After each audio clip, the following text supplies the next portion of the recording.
Soft and spongy rasgulla. இது என் பொண்ணோட recipe. இதில பார்த்தீங்கன்னா, நம்ம 1/2 லிட்டர் அளவுக்கு தான் பண்ணியிருக்கோம். 1/2 லிட்டர் பால் பொங்கி வந்ததுக்கப்புறமா 1/2 லெமன் எடுத்து நல்லா அதில புழிஞ்சுக்கோங்க. அப்புறமா பார்த்தீங்கன்னா, பால் திரிஞ்சு போயிடும். இத வந்து நல்லா ஃபில்டர் பண்ணி எடுத்தீங்க அப்படின்னா, உங்களுக்கு சூப்பரான பன்னீர் கிடைச்சிரும். இத 2, 3 தடவ நார்மல் வாட்டர் போட்டு நல்லா கழுவி எடுத்துருங்க. ஏன்னா லெமனோட அந்த புளிப்புத்தன்மை போறதுக்காக. இது கூட பார்த்தீங்கன்னா, இத ஒரு 20 நிமிஷம் நல்லா ரெஸ்ட் டைம் குடுங்க. அந்த தண்ணியெல்லாம் வடிஞ்சிரும். அது கூட பார்த்தீங்கன்னா, பெசையிறப்ப ஒரு 2 ட்ராப்ஸ் ரோஸ் எசன்ஸ் ஊற்றுங்க. சூப்பராக இருக்கும். இந்த மாதிரி ட்ரை பண்ணி பாருங்கள்.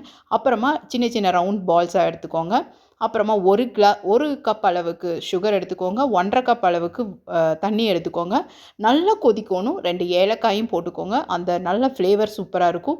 அதுக்கப்புறமா கொதிச்சதுக்கப்புறமா நம்ம ரசகுல்லா எல்லாத்தையும் தூக்கி போட்டு ஒரு 5 நிமிஷம் மூடி வச்சிங்க அப்படின்னா சூப்பரான ரசகுல்லா ரெடி ஆகிடும். இந்த யம்மியான ரெசிபி பிடிச்சிருந்ததுன்னா லைக் பண்ணுங்கள். நம்ம சேனலை சப்ஸ்கிரைப் பண்ணுங்கள். தேங்க்ஸ் ஃபார் வாட்சிங்.